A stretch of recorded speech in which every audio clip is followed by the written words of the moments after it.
everybody's got their own journey to Easton. Absolutely. I think the best thing we can do to start this thing off is to understand how you got here. Okay. I know there's many twists and turns. Absolutely. But tell me, what is that? I was born in Messina, New York, which is a very small town on the St. Lawrence River, on the border between the United States and Canada.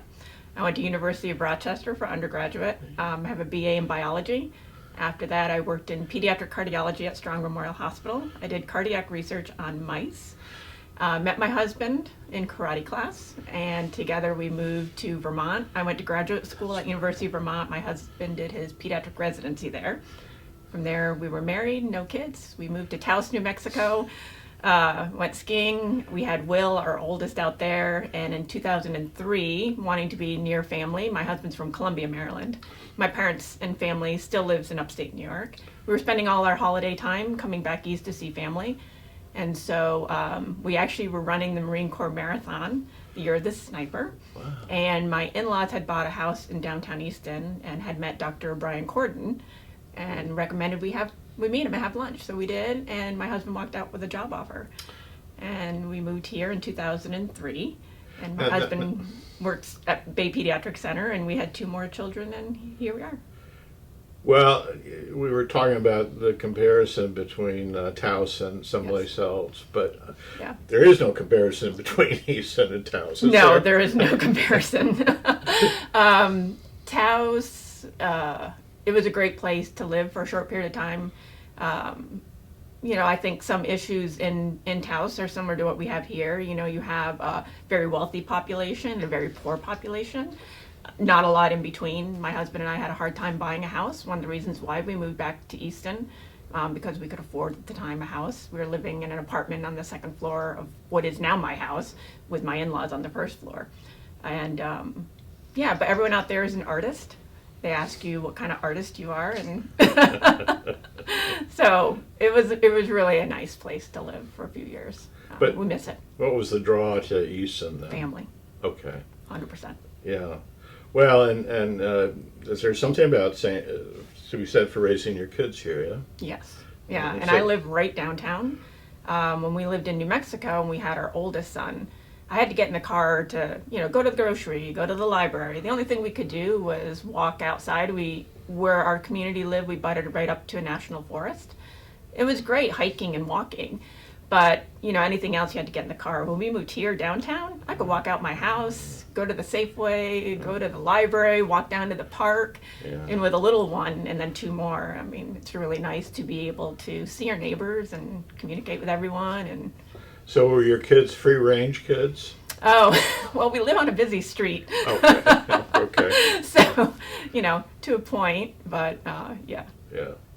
Well, I think the first time I met you, maybe 10 years ago, was you were doing some work for the Midshore Community Foundation. Mm-hmm. But somebody told me, I forgot, but you should really ask her about Idlewild Park. Oh, really? And that was really your first civic engagement, was Yes, it it was. not? Yes, it was. So rewind that tape for me on that one. Okay. So, living downtown, someone had said, oh, your kids can go to Christchurch Day School because we could basically see the steeple from our house. So our oldest was there, and actually all 3 of our children went there. But in 2006, I had just had our 3rd child. Another woman, Jill Judd, our husbands worked together. Her husband was a OB/GYN at the hospital.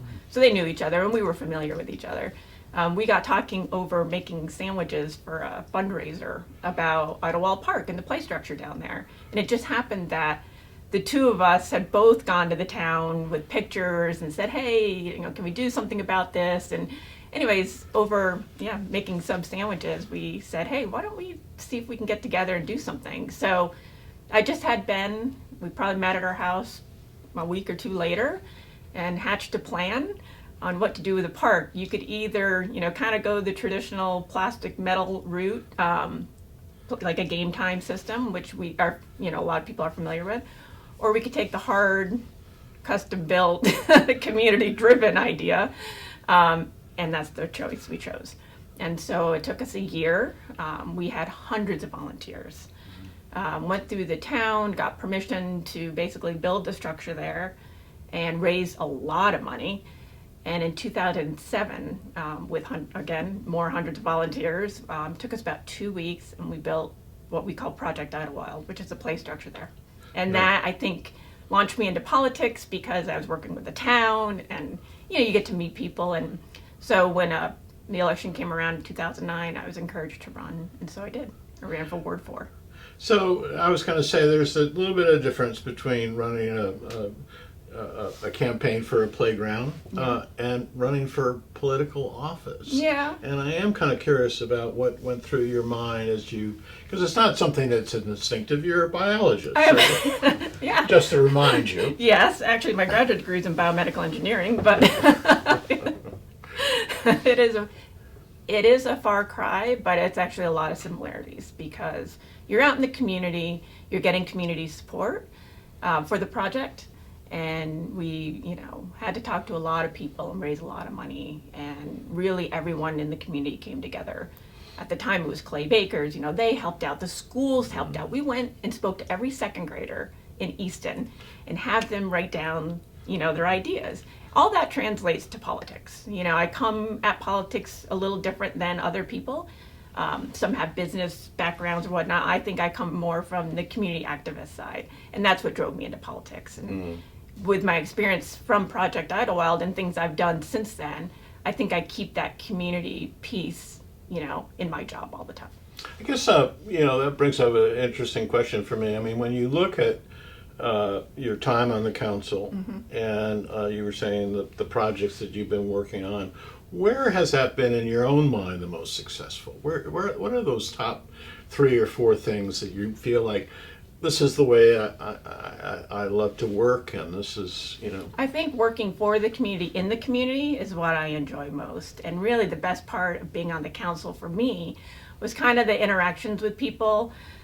Everyone in the community has a story, and everyone has a great idea. And we've incorporated a lot of those great ideas into projects around town. And kind of working one-to-one and getting involved in different things has been the best part for me. I mean, that's the most exciting. No 2 days are alike. Yeah.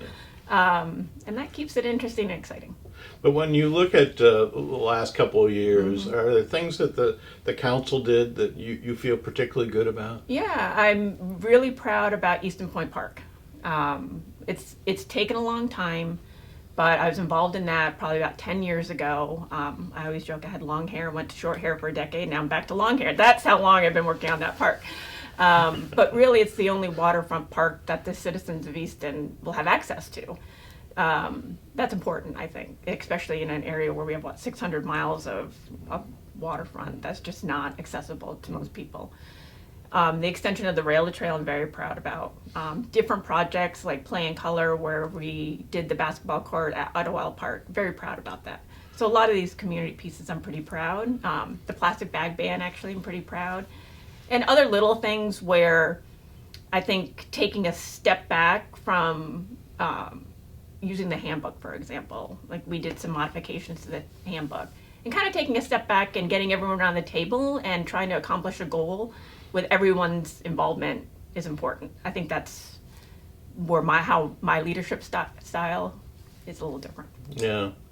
Well, and then talk about these kind of major decisions. I mean, it's a different jump to be a council person, yes, and then decide to take on the arena of running for mayor. Yes.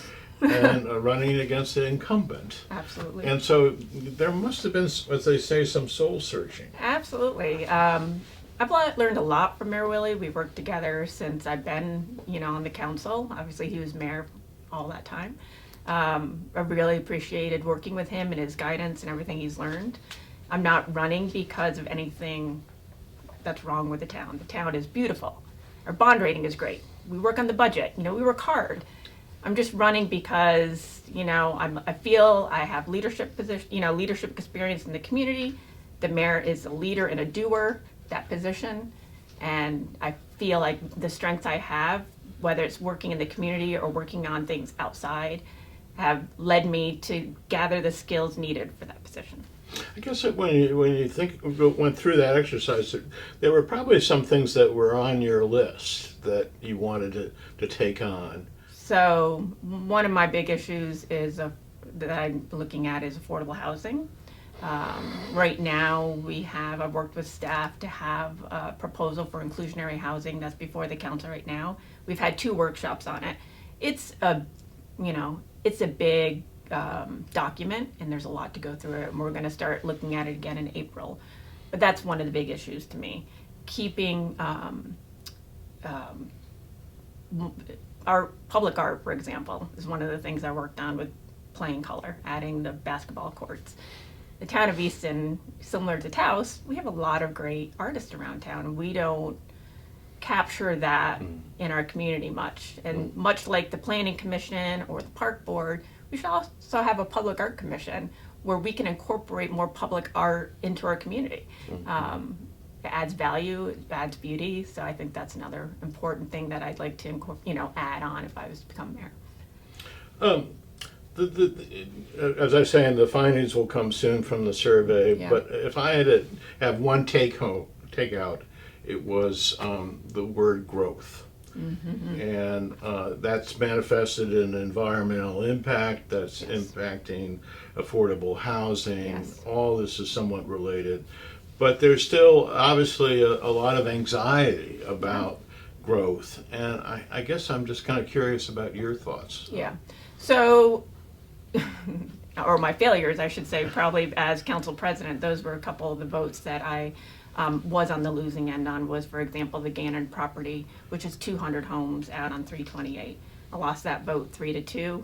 That project is moving forward, which will bring 200 homes. So that's an opportunity for the town to have captured some affordability piece. I mean, the best we could do that we got a vote for was to have a donation of about $600,000, $3,000 per permit to the Affordable Housing Fund. Yes, that's great, but what we still need is units, because we don't have the units for our families who want to live and raise their family in Easton, for them to afford to buy houses here. I think that's a disservice to our community. So yes, the donation is great to the Affordable Housing Fund, and those funds will be used, but I still feel we need the units for our families to live in.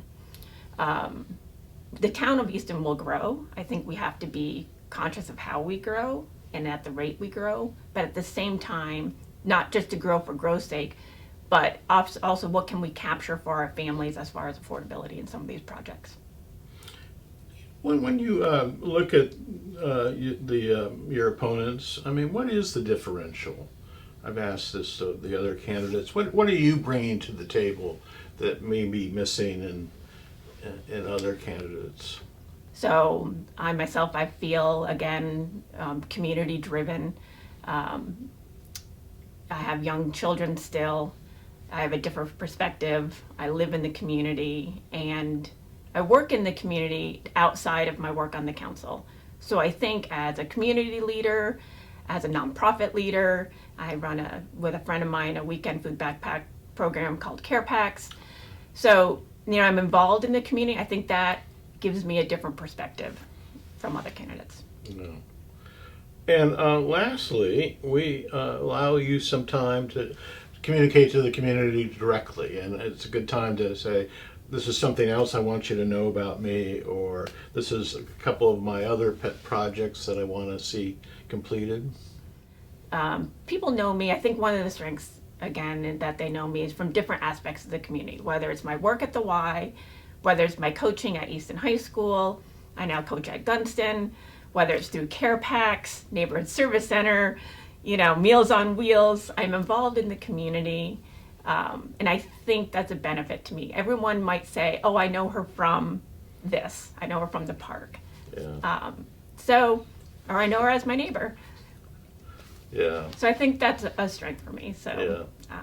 I don't think they can stick me in one box easily.